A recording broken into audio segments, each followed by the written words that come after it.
I never thought my marriage would unravel because of a piece of paper, but that's exactly how it started. My name is Harper, and until last Tuesday, I believed I had the kind of life people dream about: a loving husband, a charming townhouse in Boston's Back Bay, and a future full of promise. Amazing how quickly perfect can turn to poison. I was sorting through the mail that afternoon the way I always did when an ivory envelope caught my eye. Paper was expensive, the kind that feels like silk between your fingers. It was addressed to my husband, Ethan, but what made me pause was the handwriting, delicate cursive that looked more like artwork than letters. No return address. Anything interesting? Ethan called from his home office upstairs. The sound of his voice made me jump, and I nearly dropped the envelope. Just bills and junk, I answered, hating how my voice wavered. In our 3 years of marriage, I'd never once opened his mail. But something about that envelope made my stomach twist. I heard his footsteps on the stairs and quickly shuffled the envelope to the bottom of the pile. Ethan appeared in the doorway, looking exactly like the successful businessman he was. Perfectly pressed shirt, designer watch, that confident smile that had first drawn me to him at a mutual friend's gallery opening. "You okay?" "You look pale," he said, crossing the room to kiss my forehead. "Just tired. The bookstore was crazy today." I forced a smile, acutely aware of the envelope burning a hole in the stack of mail. "How about pizza for dinner?" He checked his watch. "Can't tonight, sweetheart. Mother's hosting that charity thing at the house, remember? We need to be there by 7. Of course. Another Caldwell family obligation." I'd forgotten about Eleanor's latest fundraiser, probably because I'd been trying to. My mother-in-law had a way of making me feel like a charity case herself, even after 3 years. "Right," I said. "Let me just change in." "Actually, why don't you skip this one?" Ethan interrupted, loosening his tie. "You've been working so hard lately. Take the evening off, relax." Something in his tone made me look up sharply. He'd never suggested I skip a family event before. In fact, Eleanor would usually call personally to ensure my attendance. "Are you sure? Won't your mother mind?" "I'll handle mother." He smiled, but it didn't quite reach his eyes. "It's just boring donor stuff anyway. You'd be miserable." I watched him head upstairs to change, that ivory envelope suddenly feeling like a lead weight in my hands. When I heard the shower start, I did something I never thought I would do. I opened it. Inside was a single card, the same creamy color as the envelope. The message was simple: same time, same place. Don't keep me waiting again. My hand shook as I read it twice more. The implications were clear, but my brain refused to process them. This had to be a mistake, a mix-up, anything but what it seemed. I heard the shower stop and quickly resealed the envelope as best I could, slipping it back into the pile. When Ethan came down 20 minutes later in his best suit, I was sitting on the couch pretending to read. "Sure you don't mind?" he asked, grabbing his keys. "Go," I said, amazed at how steady my voice sounded. "Have fun." He kissed me goodbye, and I watched through the window as he pulled away in his Mercedes. As soon as his taillights disappeared around the corner, I grabbed my phone and pulled up my best friend Lily's number. My finger hovered over the call button. The thing about perfect lives is that they're like beautiful houses. Sometimes the prettiest facades hide the worst damage. I had a choice to make. I could pretend I never saw that note and keep living in my perfect house of cards, or I could start looking for cracks in the foundation. I pressed call. Lily's words from our late-night phone call still echoed in my head as I watched Ethan getting ready for work the next morning. "Trust your gut, Harper. When have your instincts ever been wrong?" Problem was, my gut was telling me things I didn't want to hear. "You're up early," Ethan commented, adjusting his tie in the hallway mirror. There was a slight edge to his voice, probably because I'd barely spoken 2 words to him since he'd returned from Eleanor's charity event last night. Couldn't sleep. I sipped my coffee, studying him over the rim of my mug. "How was the fundraiser?" "Same as always." Mother cornered every wealthy widow in Boston. He checked his phone, frowning. Speaking of mother, she wants us over for dinner tonight. My stomach clenched. Tonight? But it's Wednesday. We never do family dinner on Wednesdays. She's insisting. Says she has something important to discuss. He wouldn't meet my eyes, still staring at his phone. I told her we'd be there at 7. You didn't think to check with me first? He finally looked up, irritation flashing across his face.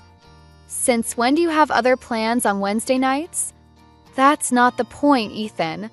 I set my mug down harder than necessary.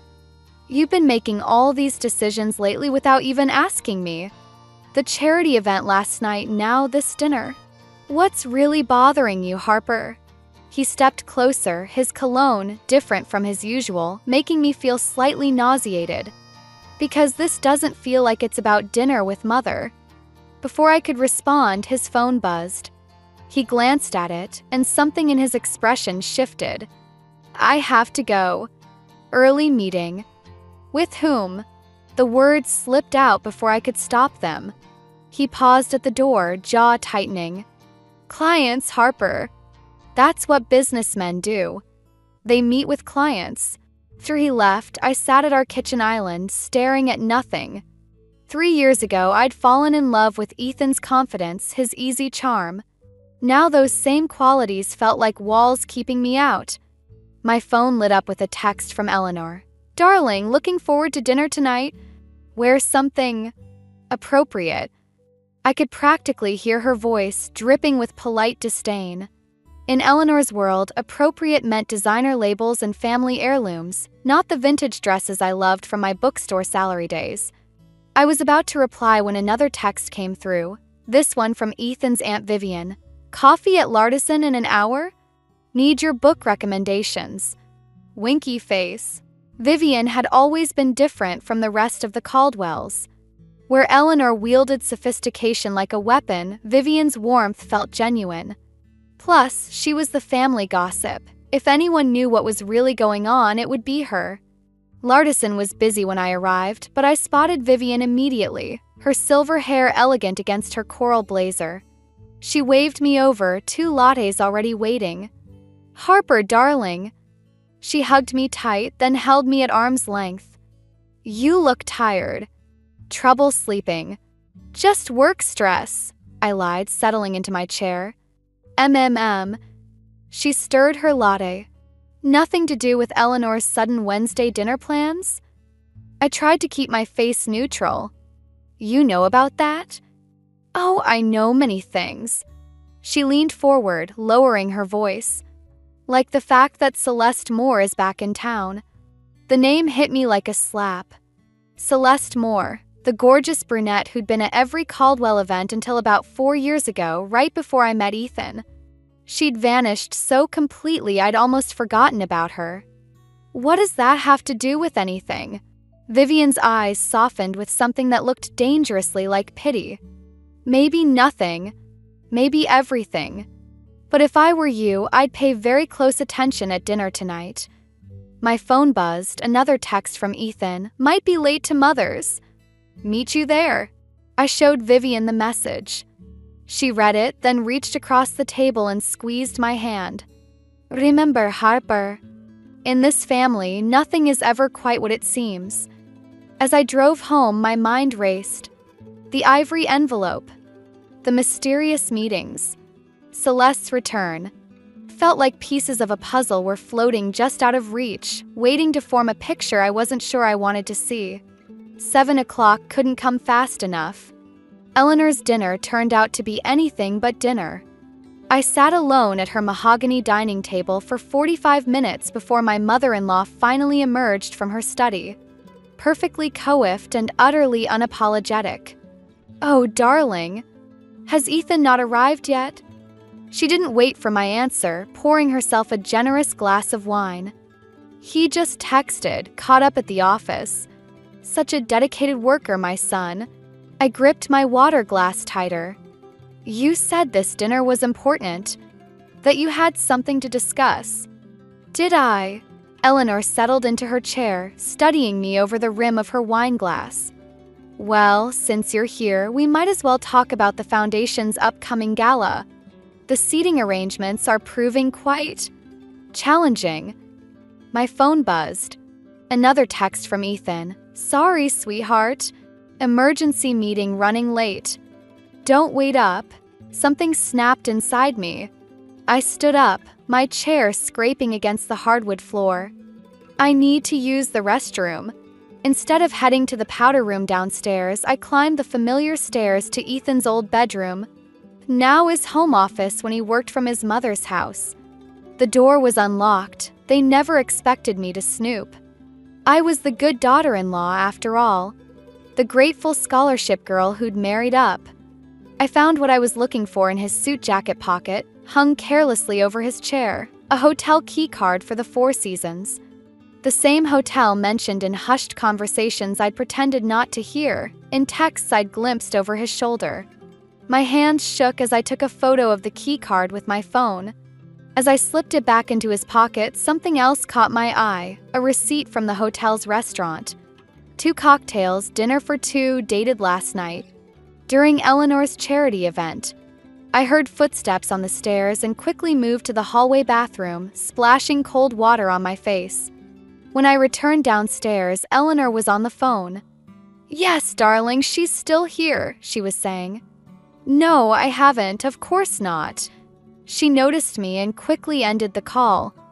That was Ethan, she said smoothly. He's worried about you driving home alone so late. Shall I have Harrison bring the car around? I smiled, channeling every lesson in poise she'd ever given me. Actually, I think I'll wait for Ethan at the hotel. Her perfectly plucked eyebrows rose slightly. Hotel. The Four Seasons. That's where his emergency meeting is, right? The flash of panic in her eyes confirmed everything. 20 minutes later, I sat in my car across from the hotel, watching the entrance. My hands gripped the steering wheel so tight my knuckles turned white. Part of me wanted to drive away, pretend I'd never seen the key card or the receipt. Pretend I didn't know exactly what I'd find if I walked through those doors. Then I saw them. Ethan emerged first, his tie loosened, hair slightly mussed. She followed a minute later, Celeste Moore, exactly as Vivian had warned. She was even more beautiful than I remembered from those old family photos, her dark hair falling in perfect waves, her red dress a splash of color against the night. I watched them share a lingering kiss before parting ways. Watched my husband straighten his tie, check his reflection in a window, and head toward his car. Watched him become the man I thought I knew again. My phone buzzed with a text from him. Meeting running longer than expected. Staying at Mother's tonight. I started my car, my vision blurring with tears I refused to let fall. As I pulled away from the curb, I caught sight of Eleanor's driver, Harrison, parked discreetly across the street. Of course she'd had me followed. Of course she'd known. I drove straight to Lily's apartment, my mind already racing ahead to what came next. Because this wasn't just about Ethan's betrayal anymore. This was about 3 years of condescension, of subtle manipulations, of being made to feel grateful for crumbs of affection from the mighty Caldwell family. They thought I was weak, compliant, perfect, quiet wife who would accept whatever scraps of truth they deigned to throw her way. They were about to learn how wrong they were. Lily's apartment became my war room. After 3 sleepless nights of planning, I finally made the call I'd been dreading. The phone rang twice before a familiar voice answered. Harper Monroe? It's been 10 years? Hello, Jack. I twisted the wedding ring on my finger. I need your help. Jack Lawson had been the smartest kid in our high school until he dropped out senior year to help support his family. Now he was one of Boston's most discreet private investigators. And more importantly, he had no connections to the Caldwell family. Meet me at Cafe Luna in an hour, he said. And Harper? Bring cash. Cafe was nearly empty when I arrived. Jack hadn't changed much, still had that sharp look in his eyes that made you feel like he could see right through you. He listened without interrupting as I laid out everything. The letter, the hotel, Celeste. You sure you want to pull this thread? He asked when I finished. Rich families like the Caldwells, they've got ways of making problems disappear. I'm already disappearing, I said. I need to know the truth. He nodded, sliding a contract across the table. 3 days. $5,000. I'll find out what your husband's really up to. I handed him an envelope of cash, nearly my entire savings from before my marriage. There's something else. I need you to look into Celeste Moore's history with the family. She vanished 4 years ago, right before I met Ethan. I need to know why. Careful, Jack warned. Sometimes the truth's worse than not knowing. I was about to respond when my phone buzzed. Ethan, where are you? Mother's trying to reach you about the charity board meeting. I texted back that I was at work, the lie coming easily now. When I looked up, Jack was studying me. You're still living with him? If I leave now, I'll never know what really happened. I stood up. 3 days, Jack. That evening, I played my part perfectly. I sat through dinner with Ethan, nodding at his stories about work. I didn't flinch when he kissed my cheek, even though his cologne still carried traces of her perfume. But at midnight, my phone lit up with a text from Jack. Found something. Meeting tomorrow, same place, 8 a.m. Bring your laptop. When I arrived at the cafe the next morning, Jack was already there, looking grim. Before I show you this, he said, you need to understand something. This goes deeper than just an affair. He pulled out his tablet, showing me financial records, emails, photos. My hand shook as I scrolled through them. Celeste Moore didn't just disappear 4 years ago, Jack explained. She was paid to disappear. $2 million transferred from a Caldwell family trust. The same trust that's been bleeding money ever since. I don't understand. Look at the dates. He pointed to a series of transactions. The payments started again 3 months ago, right around the time she came back. My stomach lurched as the pieces started falling into place. She's blackmailing them, and your husband's been embezzling from his own family's foundation to pay her off. Jack leaned back. Question is, what does she know that's worth destroying a marriage over? Before I could answer, my phone buzzed again. A text from Vivian. Need to see you. Urgent. Come to my house now. I showed Jack the message. He frowned. Be careful. The aunt might seem friendly, but she's still a Caldwell. I gathered my things, my mind racing. Send everything to my secure email. And Jack? Keep digging into what happened 4 years ago. Whatever Celeste is holding over them, that's when it started. As I drove to Vivian's, my hands gripped the steering wheel so tight they hurt.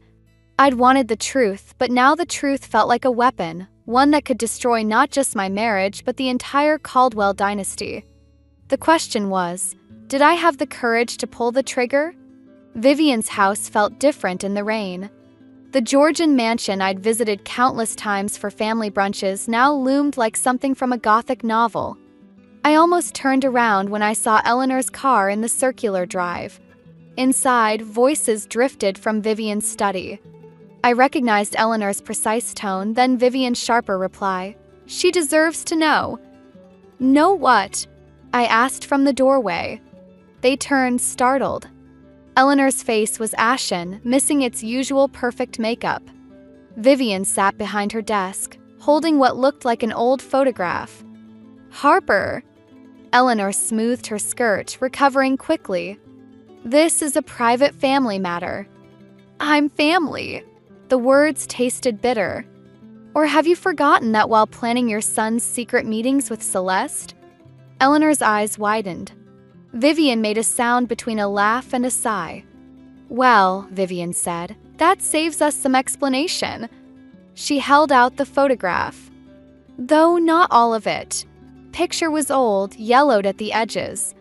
In it, a younger Eleanor stood with a man who wasn't Ethan's father. They were both beaming at a baby in Eleanor's arms. That's not Richard, I said, meaning Ethan's father. Who? My first love, Eleanor said quietly. And Celeste's father. The room tilted. I gripped the back of a chair. Ethan doesn't know, Vivian added. Neither does Celeste. Their father died before either was born. My voice failed. Ethan and Celeste are half-siblings. Eleanor's voice cracked. I gave her up for adoption. It was what everyone expected back then. Unmarried mother, prominent family. My phone buzzed, another text from Jack. Found adoption records. Call immediately. Does Ethan know? I asked, already knowing the answer. About the money? The blackmail. Eleanor's face hardened. Blackmail? What are you talking about? I pulled up the financial records on my phone, hands shaking as I showed them. $2 million 4 years ago. More payments starting 3 months ago. Your son has been embezzling from the foundation to pay her off. Vivian stood so quickly her chair toppled. That's impossible. I handle all the foundation's accounts. Not the private trust, I said. The one Richard set up for Ethan before he died. Eleanor sank into a chair, her aristocratic posture crumbling. Oh God. She must have found out somehow. The adoption records. But Ethan's payments started recently, I pressed. Why would he? My phone buzzed again. This time it was Ethan. Where are you? We need to talk. I found something in your email. I shot through my veins. I'd left my laptop open at home, logged into the email where Jack had sent everything. I have to go. I turned, but Vivian caught my arm.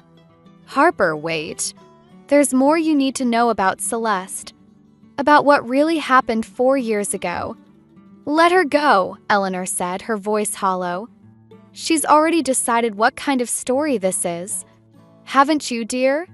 The wealthy family's dark secret. The faithless husband. De perfect revenge. I pulled away from Vivian's grip. You're wrong. This stopped being about revenge the moment I saw that photograph. Now it's about survival. Rain pounded against the windows as I drove home, my mind racing. Siblings.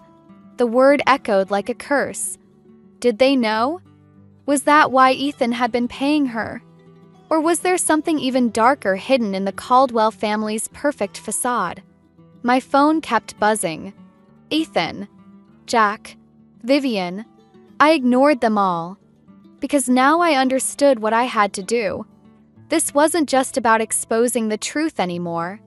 It was about protecting Ethan from Celeste, from his mother's lies, and maybe even from himself. But first, I had to get home before he finished reading those emails.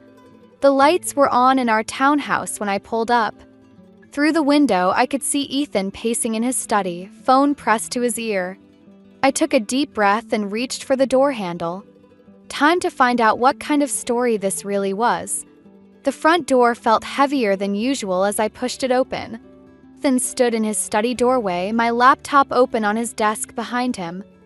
His face held an expression I'd never seen before, something between rage and fear. Were you ever going to tell me? His voice was deadly quiet. About Celeste? I stepped inside, keeping my distance. Were you? He laughed, a harsh sound that made me flinch. About hiring a private investigator. About digging through my family's history. He stopped, running a hand through his hair. Do you have any idea what you've done? I know everything, Ethan. About the payments, about Eleanor, about... Stop. He crossed the room in 3 strides, grabbing my arm. You need to listen very carefully. Celeste is dangerous. The money wasn't for what you think. Let go of me. I twisted free, backing toward the door. She's your sister, Ethan. Your half-sister. All the color drained from his face. What? My phone buzzed, Jack again. I ignored it. Eleanor told me everything. The adoption, the cover-up. No. Ethan shook his head. No, that's not. Celeste isn't my sister. She's Richard's daughter. The world tilted sideways. What? From his first marriage. The one nobody talks about. His laugh was bitter now. Mother didn't give her up, his first wife did. When she found out he was leaving her for Mother. My phone kept buzzing. Finally, I answered. Jack, not now. Harper, get out of there. Jack's voice was urgent. Celeste just left Eleanor's house. She had a gun. The front door burst open before I could respond. Celeste stood there, mascara running down her cheeks, looking nothing like the polished woman from the hotel. You couldn't leave it alone, could you? She wasn't looking at me, but at Ethan. Had to play the noble brother, protecting everyone's secrets. Celeste, don't, Ethan started. Shut up. She pulled the gun from her purse. Tell her. Tell your perfect little wife what really happened 4 years ago. My heart hammered against my ribs. Ethan, I found out what Father did, he said quietly. How he'd paid off Celeste's mother to disappear with her. How he'd erased all trace of his first family to marry Mother. I tried to make it right. By paying me off? Celeste's hand shook. By making me disappear just like he did? By protecting you, Ethan shouted. Richard was still alive then. If he'd known you'd discovered the truth. Det truth? She laughed wildly. The truth is, you're just like him. Throwing money at problems until they go away. Well, I won't go away this time. Everything happened at once. Celeste raised the gun. Ethan lunged forward. I screamed. The shot was deafening in the enclosed space. Ethan stumbled, clutching his shoulder. Blood seeped between his fingers. Celeste stared at the gun like she'd never seen it before. Oh God, she whispered. Oh God, die dient man. Sirens wailed in the distance. Someone must have heard the shot. Celeste turned and ran, leaving the gun on the floor. I knelt beside Ethan, pressing my hands against his wound. Stay still. Help is coming. Harper. His voice was weak. I'm sorry. I thought I could fix everything without anyone getting hurt. Like father, like son, I said bitterly. He caught my wrist with his good hand. The money. It wasn't just payments. I was helping her build a new life away from all this. I couldn't tell anyone, not even you. If Mother had found out about Richard's first marriage while he was alive. The sirens grew closer. Through the window, I saw Eleanor's car screech to a halt outside. In the chaos that followed, paramedics, police, Eleanor's hysteria, I felt strangely calm. 'Cause I finally understood. There are no heroes or villains in family stories. Just people trying to protect the ones they love, usually in all the wrong ways. Question was, what would protecting myself look like now? The hospital waiting room felt like limbo. 3 hours had passed since they'd taken Ethan into surgery and still no word. Eleanor paced while Vivian watched her with tired eyes.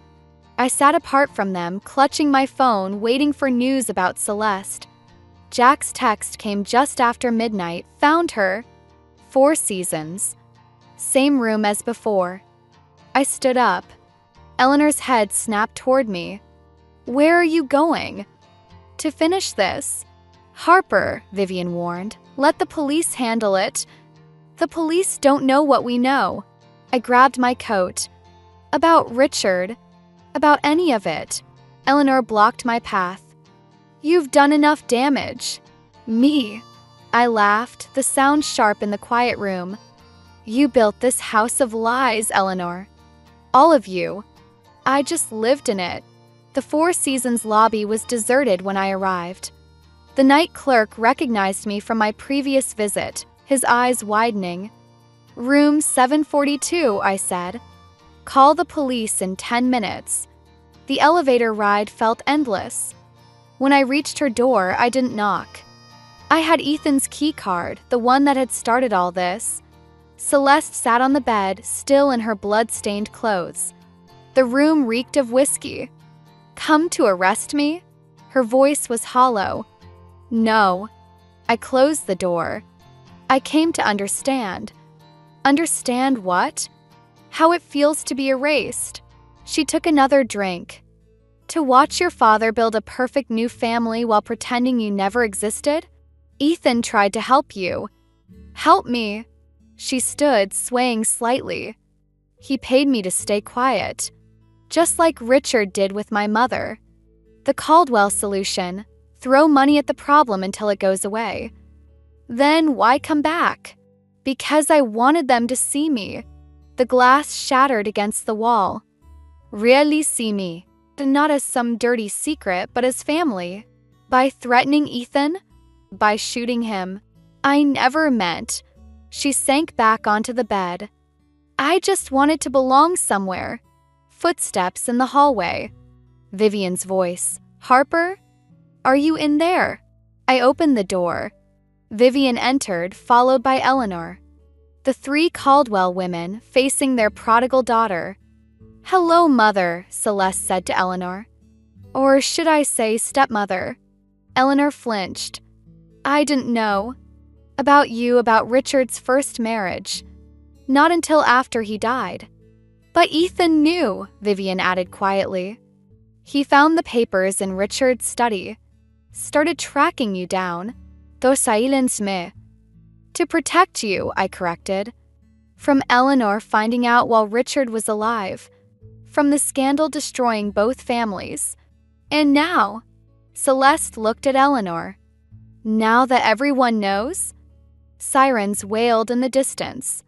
Eleanor straightened, every inch the Caldwell matriarch. Now we stop hiding. All of us. Ethan's out of surgery, Vivian said. He's asking for both of you. Celeste's eyes met mine. Why would he want to see me? Because he's the only one who never saw you as a secret. Held out my hand. He saw you as family. The sirens grew closer. Celeste stared at my outstretched hand, tears cutting through her mascara. I can't take it back, she whispered. Any of it. No, Eleanor said, her voice softer than I'd ever heard it. But we can go forward. Together. When the police arrived, they found 4 women sitting quietly in a hotel room, telling the truth for the first time in decades. The whole truth about Richard, about the money, about a family built on secrets and shame. Later, as dawn broke over Boston, I sat by Ethan's hospital bed, watching him sleep. My phone buzzed with a text from Lily. You okay? I thought about revenge, about justice, about the thin line between protecting and destroying the ones we love. About how sometimes the greatest act of courage isn't exposing the truth, but choosing what to do with it once it's exposed. No, I texted back. But I will be. We all will be. 6 months can change everything.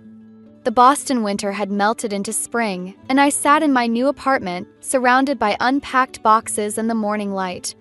On my coffee table lay the final divorce papers, waiting for my signature. My phone buzzed, a text from Celeste. Coffee? The usual place. These meetings had become our strange ritual over the past few months, ever since she'd finished her court-mandated therapy. The charges had been reduced after Ethan refused to testify against her. Another Caldwell family solution, but maybe this time the right one. Lardison was quiet when I arrived. Celeste sat at our regular table, 2 lattes waiting.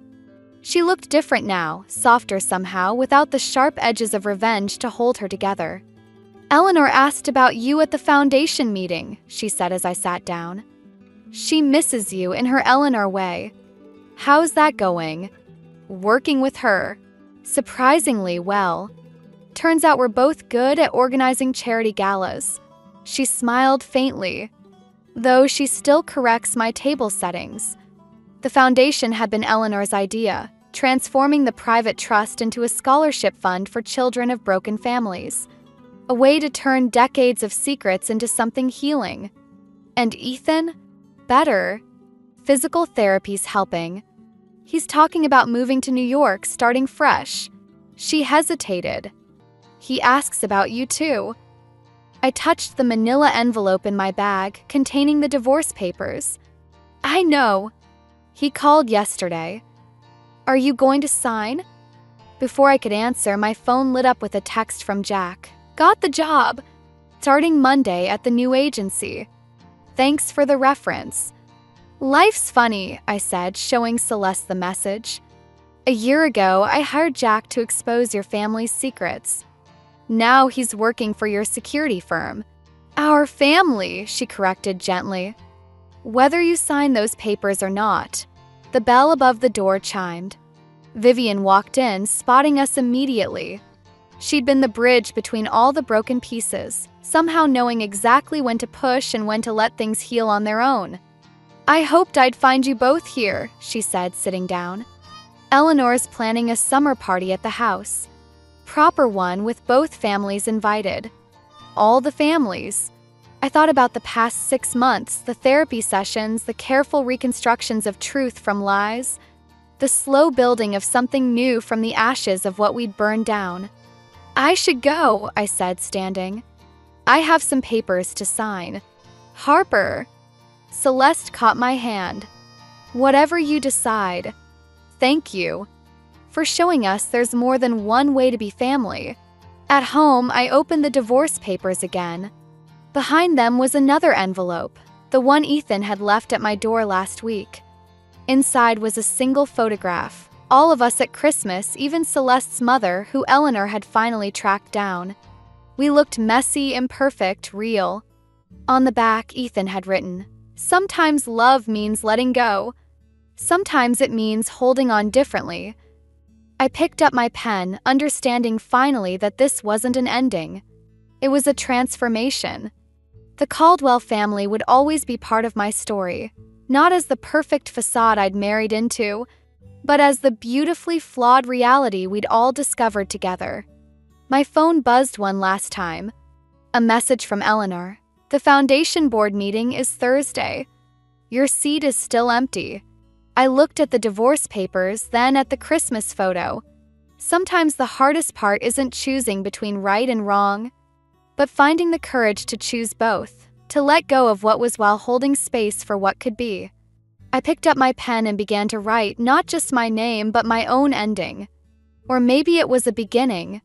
With families like ours, it's sometimes hard to tell the difference.